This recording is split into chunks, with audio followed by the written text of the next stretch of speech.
To my mind, IFMR Capital is like a fund.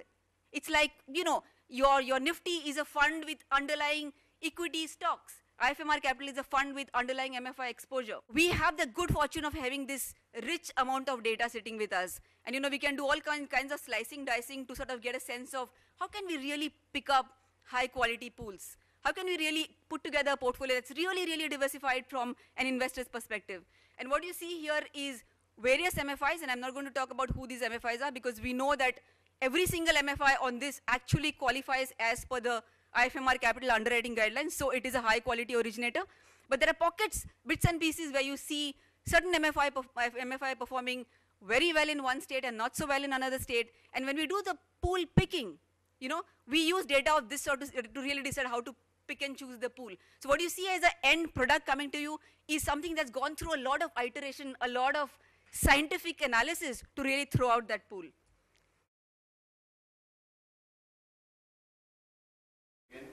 By briefly introducing the participants in the panel. We have Mr. Madhusudan Menon from Micro Housing Finance, really into affordable housing. We have Mr. Brahmanand Tegre, who is with Star, which is into a similar business, but also a lot into micro enterprise and SME financing. We have Mr. Rajiv Ahmed from the Asian Development Bank. We have Mr. Agarwal from Q Financiers.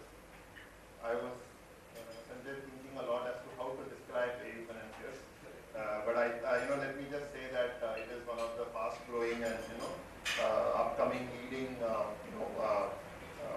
I wanted to say vehicle finance, but I thought it would be technically inaccurate. So I would want to say financiers across a variety of segments, but I think SME financing and housing finance is again something that AU is looking at in addition to vehicle finance. And as always, we have Pandit from HDFC, who I'm sure most of you people here in the audience have known for many, many years in the financial markets. And I'm Ramraj. I did the ratings business for CRISIL. I've been with the organization for almost 2 decades now. So, I think the topic for today is emerging asset classes. When I started sort of thinking about and planning for the session, the whole concept of what is an emerging asset class in itself, for me was something very interesting. If I really look back at it, and I look back 15 years or 20 years, what was an emerging asset class? Today you can call an established asset class. So I still remember meeting with Mr. Sridhar of Shriram Transport, maybe 15 years down or earlier, and he would try to convince me as to why second-hand truck financing was good, why even though the interest rates of those days were 25-28%, it was still a good asset class, and how risks were less. If I look at it 10 years earlier, maybe I would say a microfinance would have been an emerging asset class. Maybe 5 years back, and you can all, it's a controversial issue, but maybe gold would have been an emerging asset class. So I think the whole concept of what is an emerging asset class itself has been undergoing change. And I think what was emerging sometime earlier, by and large today, is established in some form or the other. I think it is safe to say that by and large, the experience in most so-called emerging asset classes in the country has been positive. There have been occasional blowouts here and there. I think personal loans of 2008 is something which comes freshly to the memory. Some NBFCs lost a lot of money in light commercial vehicles. Some NBFCs it's like a cycle. Every 4th year they sort of lose money. Especially in what I would say is really the light 1-tonner, 2-tonners. A lot of NBFCs have lost money. But I think over a period, by and large, I think the experience has been positive. I think we are today in a position where we are looking at very new asset classes. I think affordable housing, as we are going to discuss, is one asset class. I think micro enterprise financing is another asset class. So I'm sure there are similar asset classes which are emerging. The newest one which we have been talking about at CRISIL, and a lot of it is really solar finance, and a lot of people are now looking at how we should look at financing in this space, both off-grid, on-grid, a wide variety of segments. So I think by and large the experience has been good. Most emerging asset class companies over a period have grown well. So here really we would like to discuss on these segments, which is affordable housing and some form of SME financing. If you really look at some of these segments, while a lot of other factors are important, scale is important, cost of acquisition is important, cost of servicing is important, I think at the core, in the initial years, asset quality is at the heart of making the business successful. Other factors also matter, but I think at the core is understanding the customer, getting to know the customer, and lending to the right customer becomes important. So, I think that is something which is there. A lot of new companies are entering a lot of new segments. AU, for example, has been into SME financing. We have Mahindra Rural, which is again into some form of rural housing finance. We have Madhu here, who is also into housing finance. So a lot of new segments are coming through. So what I just want to do is I want to just begin by maybe starting off with Madhu and really talking a little bit, and Conrad, I'll come to you post that, is in terms of the fact that you are really looking at a very different segment. The ticket size that you would be looking at I would think would be somewhere in the region of maybe 5 lakhs is the kind of segment that you would look at. For an HDFC, Conrad, correct me if I'm wrong, maybe could be about 20-25 lakhs. Somewhere in that region is what an HDFC would be financing. So how really, Madhu, would you be looking at this segment, both from the perspective, because a lot of the customers borrowing here could be from the informal sector, or availability of proper documentation is going to be a challenge. How do you, when you look at this, look at some of these issues from an underwriting and lending perspective? Can everybody hear me? Okay, when we started this business, I think about 5 years ago. When we started, we had two very, very successful models to emulate, to follow. One was HDFC, which was into the housing finance business, which had established a very fantastic track record of growth, credibility, quality of assets. And at the same time, this was well before the SKS blowout happened. Microfinance was also doing very well at that time.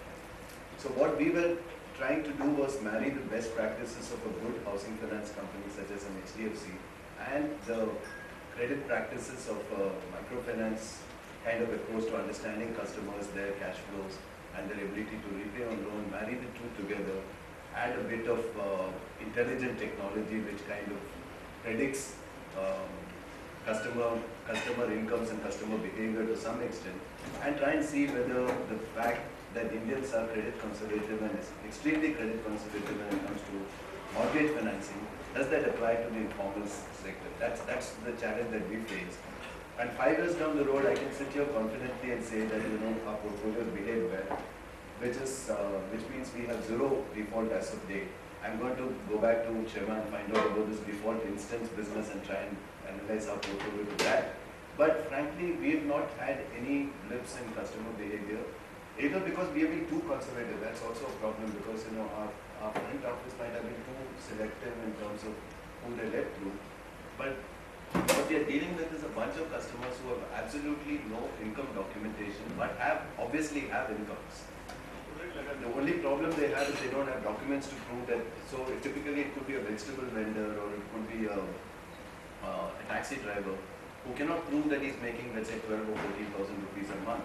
But if you talk to 6 taxi drivers in Bombay, you know that their incomes are fairly predictable between the range of 12,000 to 15,000 rupees a month. And the only thing you need to know is whether he owns the taxi or whether he's driving somebody else's taxi. That's the only relevant question to ask, because there's not that much variance in incomes in those professions. So we have now developed a model which, to answer your question, is a model which is kind of intelligent in the sense that it knows, and the more loans we do, the better it becomes in terms of predicting a customer's income. We of course ask the customer, what's your monthly household income? So he gives us a number. But our database already tells us you've done so many taxi drivers and their income range was between, let's say, 12,000 and 14,000. And as long as the customer is giving you a number which is in that ballpark, then we don't do a very, very extensive income verification. We of course need to know that the customer has a taxi driver permit, has a taxi, drives it for a certain number of years, has experience in that, or is a skilled profession. So those are the kind of, let's say, non-documented sources of data points that we use in arriving at a credit decision. Because we know that the credit decision is a one-time thing, and after that the customer behavior is kind of, and we are talking 15-year loans, and everybody goes through many cycles over a 15-year loan. But we have the comfort that there is an asset that's backing that exposure, the credit exposure, and based on which we expect the customer to behave in a certain way. And like I said, so far, I mean, it's still early days. We are only 5 years old now. Earliest customer is probably about 4.5 years. We have not had a single default. So we are doing some things well. How do you look at it from an indebtedness perspective? Is there info? Because typically, yes, he will earn between 12 and 15,000. What other liabilities is he holding? And therefore, what are his free cash flows? Becomes a huge sort of challenge. One. Second is, even a small event like a hospitalization in the family can just render this person, insolvent for at least the next. And at least my experience is that a lot of these people, it's not the day-to-day which hits them as much as a one-time event, like a death in the family or something, which just shaves off 20-30,000, and he is then in a new cycle of debt, which typically. So I'm sure you must have faced some of these kind of. Yeah, sure. We worry about this all the time. Right. We do use the CIBIL database to check all our customers. But do you get a lot of hits? Yeah, we get a fair amount of hits because we are very urban based. Right. We don't do rural. Correct. So most of our clients do have some kind of a financial history with either banks, and many of them have actually borrowed for trucks or and do often show up on the CIBIL database. But maybe more than 50% do not show up. But we also know that most of them have a savings habit. It may not be with the bank, Right. but they have what is called in Maharashtra, it's called a BC, it's a chit fund. Correct. Where so the financial inclusion part has been very well handled by non-formal financial institutions. Correct. So we have access to those records. Right. So I would think that to some extent, I mean, most of our credit rejects are actually because we have outsourced. Sometimes I say we have outsourced our credit decision to CIBIL. Instead of taking a view, and we started this business saying that we look at customers and not their documents. But over a period of time, we have started relying a lot more on CIBIL, and Right. So I don't know which way this goes. Every time we have very interesting debates in our credit committee on should we rely on the CIBIL, because many of them obviously don't have a CIBIL record. Right. And if you don't have a CIBIL record, you're okay. But because you have a CIBIL record, you're not okay. So that doesn't seem to intuitively make sense to us. So anyway, the answer is yes, we do a CIBIL check. Right. But very often we ask the customer. The customer has told us, look, I had taken a loan, defaulted because I had some health problem, or my mom was sick. Or if the customer has disclosed it, we generally take him at face value, and especially if it's 3-4 years old. Right. And his behavior since then has been okay. We still do it. Typically, what has been the experience in terms of delinquency? And I'm sure you will be having a far longer track. So maybe you could just share with all of us here. Yeah, I think probably what Madhu said is it's a relatively new company, so the delinquencies are almost non-existent. If one looks at it, as we said, we complete 35 years straight, and we have had lending across the spectrum. The focus has tended to be more on the salary class, so we didn't have issues like getting income levels or any kind of income inside. But even among the salary class, if one looks at the evolution in the past, we did have to lend to textile workers and workers in mines, etc. Now these guys, when you look at them, we talk to them, basic asset that they are buying is a house. And this is a house for their own use, so it's the single biggest investment that they make. So there's always a willingness to pay, there's always the intention to pay. But I would go with what you mentioned, that when there are these crises, it could be a lockout, it could be a strike, it could be a death in the family, that is when it sets them back, and many of them cannot recover from it for some time. Although they try their best, the family chips in. So you do tend to see a little bit of pressure when these events do happen. Many of them at a point in time, we had situations where, for example, in Odisha, textile was shut down. They had no other alternate income because these guys are not educated, they're not qualified, and probably they do not have as much opportunity to do ancillary businesses that they had today. So I think there's always this discussion whether it's better to give a vegetable vendor who's got a regular source of income or give it to a salaried guy who's got navigation. Because in case the factory shuts down, he's in big trouble. So I think it's a segment where you will generally have good recovery rates, but when things do set back, you can have blips of very high NPL. Some of them you'll get back, some of them you have to live with them for some time. There is one piece of the SME financing which is what is the bread and butter for a lot of banks, traditional collateralized lending, traditional manufacturing-based SMEs in large industrial pockets.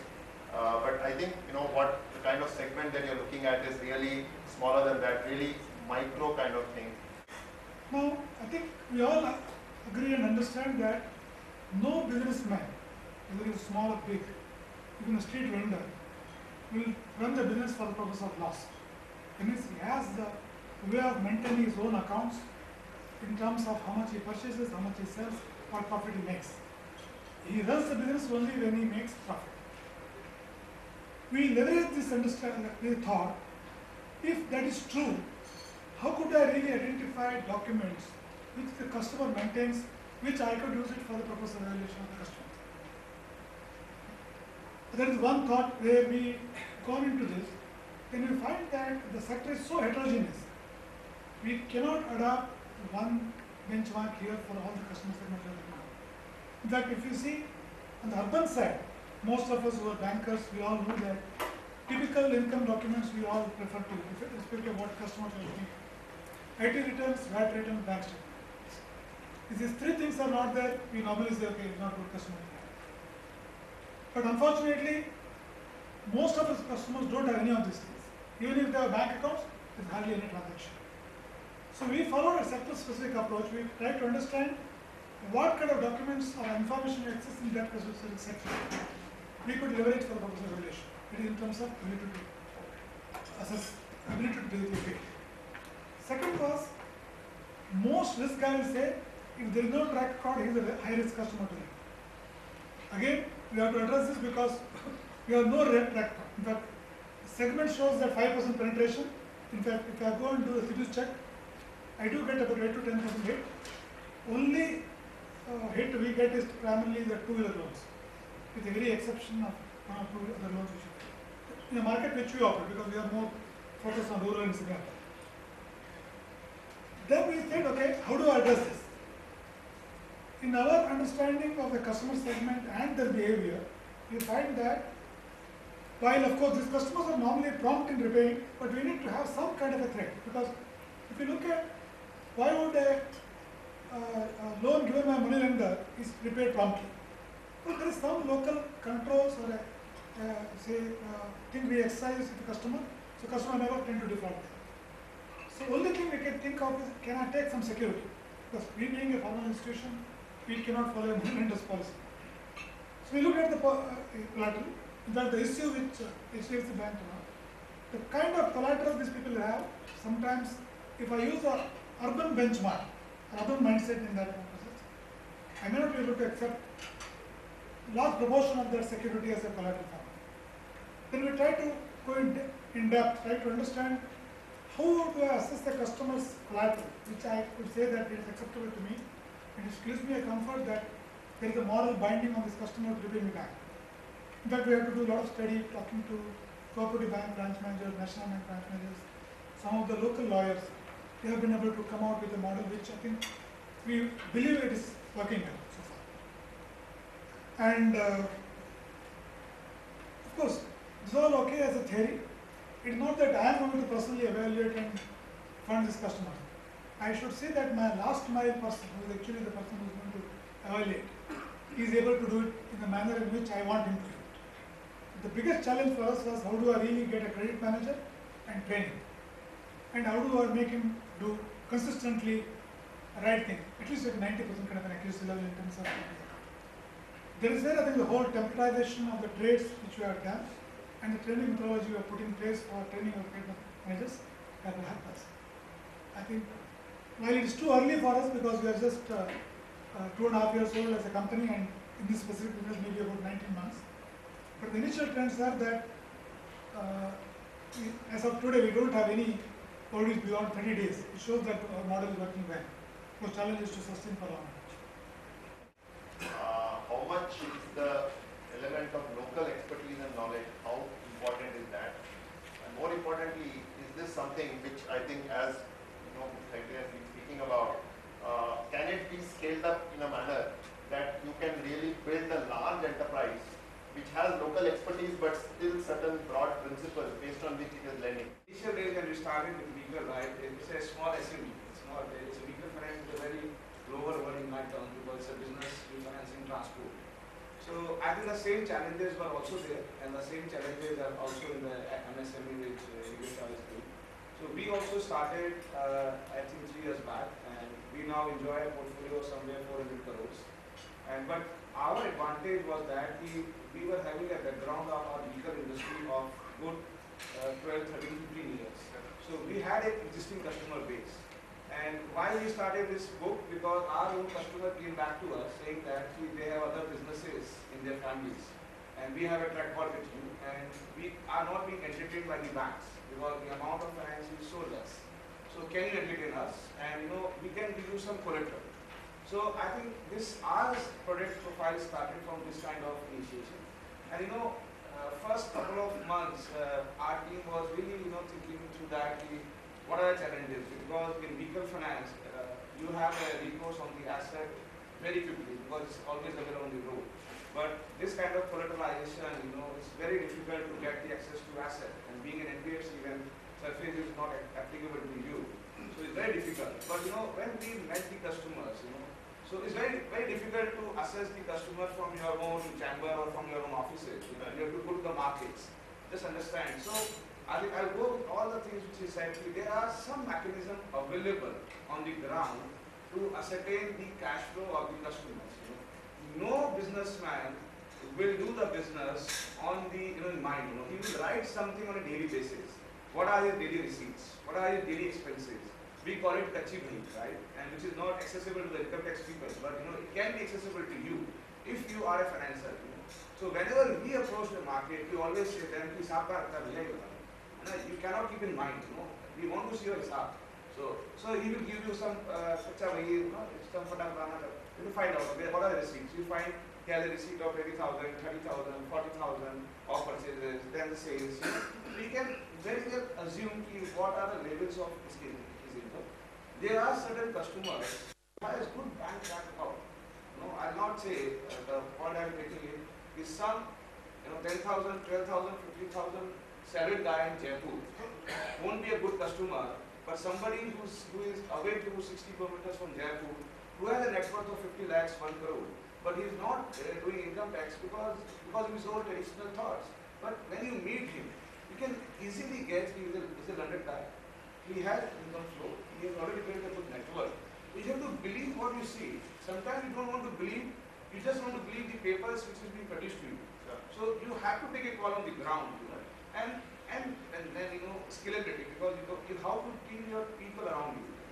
This is very subjective. Every customer will come with his own set of standards, set of challenges, set of problems.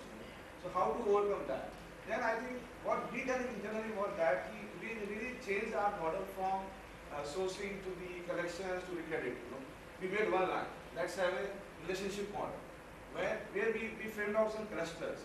This team will only handle 100 accounts, 200 accounts based on their bandwidth, based on the geographical distances around them, and they will own the customer from the assessment to the delivery, and after all the collections also. Right. So I think if you can create the ownership and you can create the smaller ownership in the company, we don't believe in a large ownership where there is a central credit head, there is a regional credit head, there is a state credit head.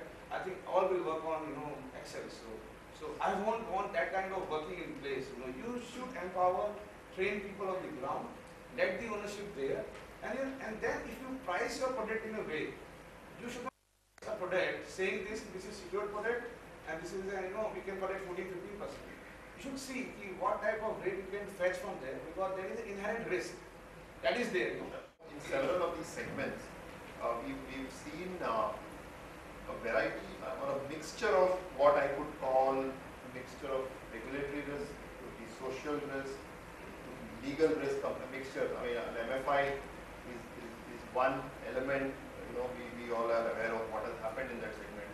If you look at maybe gold financing, it has gone through its own set of regulatory issues. In the past, there have been several stories of what I may call coercive recoveries and things like that. And some of these could be very local theoretical in nature sometimes, where, it just sort of blows up as some sort of a, politico-legal kind of situation.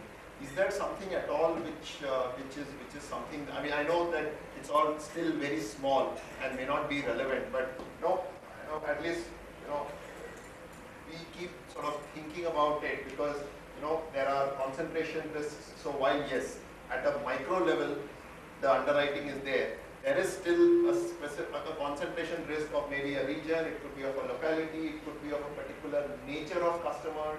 So however good the underlying customers could be, if something like this happens, something happened in Kolar or something else happens somewhere else, a lot of these things could sort of suddenly look very irrelevant or redundant. And sometimes that is where maybe a little bit of the scale helps because obviously you are looking at a situation where maybe this is 5% of your portfolio. If Bellary happens, for a Shriram it could be X percentage of the portfolio you can sustain. So while I know that it is early days and it's really more of a theoretical question, but do you sort of see, so let's say just to take an example, taxi drivers in Bombay, and there isn't a fuel hike or something happens in the city. Are those kind of risks things that you would be sort of looking at all, or is it too early right now? It's actually too early, but we do monitor profession-wise risk. I mean, we know how much of our portfolio is with taxi drivers, for instance, or how much is with vegetable vendors. But we have not put in any caps there yet because we are too young to really worry about it. And in practice or in philosophy, it's our belief that you can only control what you can control. You cannot predict every risk that's going to happen out there. Sure. And there are thousands of things which may happen, can go wrong, and you have to deal with it when it happens. But you cannot stop business today thinking there is something that could happen which I cannot even articulate. Right? That's one part of it. But one thing we definitely stay clear of is where the customers have already got together to do something together. So we like fragmented customers actually. I mean, we don't like a cluster of customers. Like for instance, we are very uncomfortable with most of the government projects because where there is forced movement of a cluster of people from one place to the other, where if all of them get together and decide to take you on, there's very little you can do actually. So we like the situation where the developments are coming on a scattered basis, customers are fragmented till they get there. And they have come and chosen the place of their own, and they've understood their commitment to the financial institution, and then we back. Right.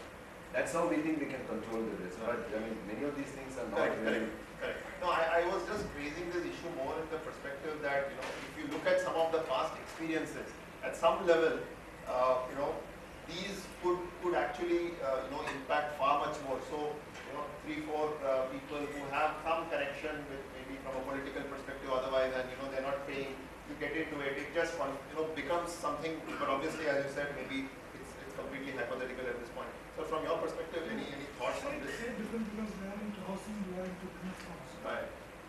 While of course we do central monitoring in terms of sectoral exposure, geographical exposure is too early because we operate in primarily 2 states. But what we have done is that certain sectors where we believe the cyclicality or the risk is high, we have kept those sectors high. Because it's a small dimension, we believe that currently we cannot take the kind of risk. Similarly, sectors where the vintage has been very low, we have not gone through even a minimum learning cycle. We have kept those sectors. Also said certain negative profiles. Right. It could be political, it could be many other typical negative profiles. Right. Those sectors who could create a localized problem. We kept them out. This is all more preventive methodology right now, but not in terms of balance sheet level, which is too early. I understand. But otherwise, I think Right. we do monitor Right. its exposures. Right.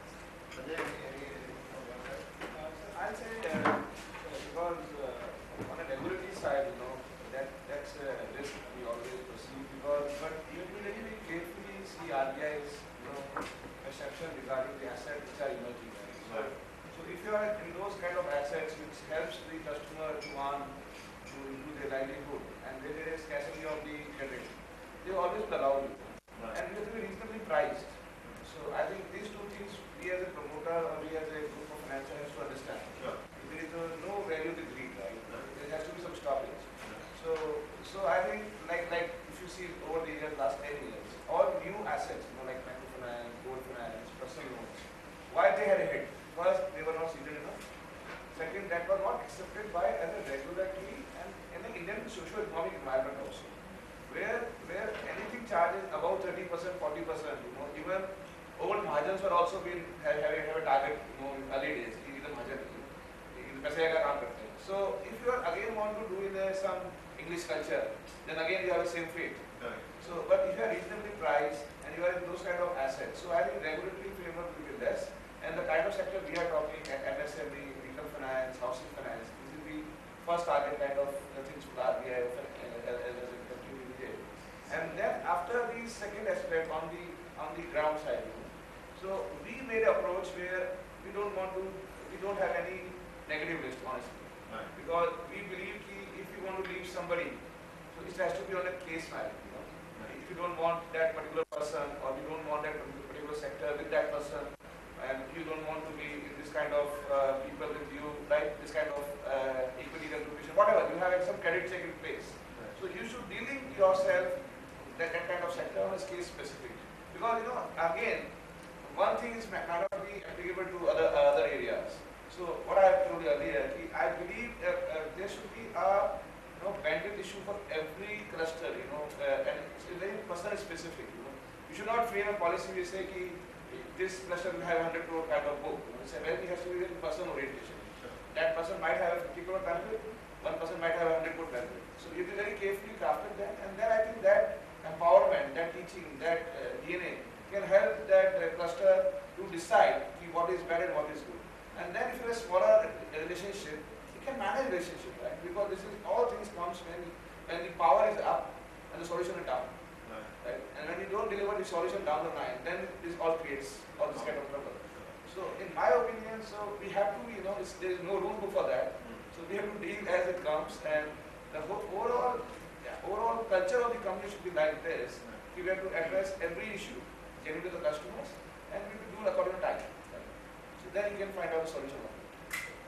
Maybe Haseeb, just this last words from you before we open it up to question is really, I think, the model which you now started with MFI is genuinely innovative, and I think if it's structured right in terms of downsale into the markets, can be very powerful. Would you also look at that for newer emerging asset classes? Because as you said, for MFIs now you've created the whole rating model, and now we're talking here about even newer asset classes. And the newer the asset classes, obviously, the greater their need for support. Is that something that ADB would be looking at on a more of an ongoing sort of basis? We certainly have it close to work. And yes, definitely we will. And I think, if I have to just summarize 3-4 key points, I think, there are different models and, of looking at the same thing. There is a fair bit of science, and there's also a fair bit of art. I think, everyone, which is nice to hear, is taking it slow, not getting into the, need to double in the next year and, be a $1 billion company in the next 5 years, because these are new and emerging asset classes. I think being very close to the ground, understanding the customer at a very granular level is going to be very important, because as all of us know about the financial sector, that the profits come first and the losses come later. Vis-a-vis the manufacturing sector, where you obviously get the losses first and hopefully the profits come later. So I think what's nice to hear is that it's a good balanced mix between what one could call an art, but as Madhu pointed out, in areas where customer behavior towards housing could be somewhat similar across geographies, one could look at it quite differently. I think the model of how one underwrites is important, but also maybe how one administers the model down the road into smaller and smaller regional geographies becomes also very crucial. I think, from the ADB's perspective, I think that the model that you are looking at is very exciting, and I think really scalable. And if the same product is now taken to the capital markets, that can obviously also further improve cost of finance, which therefore can be passed on to the end consumer for the benefit of all.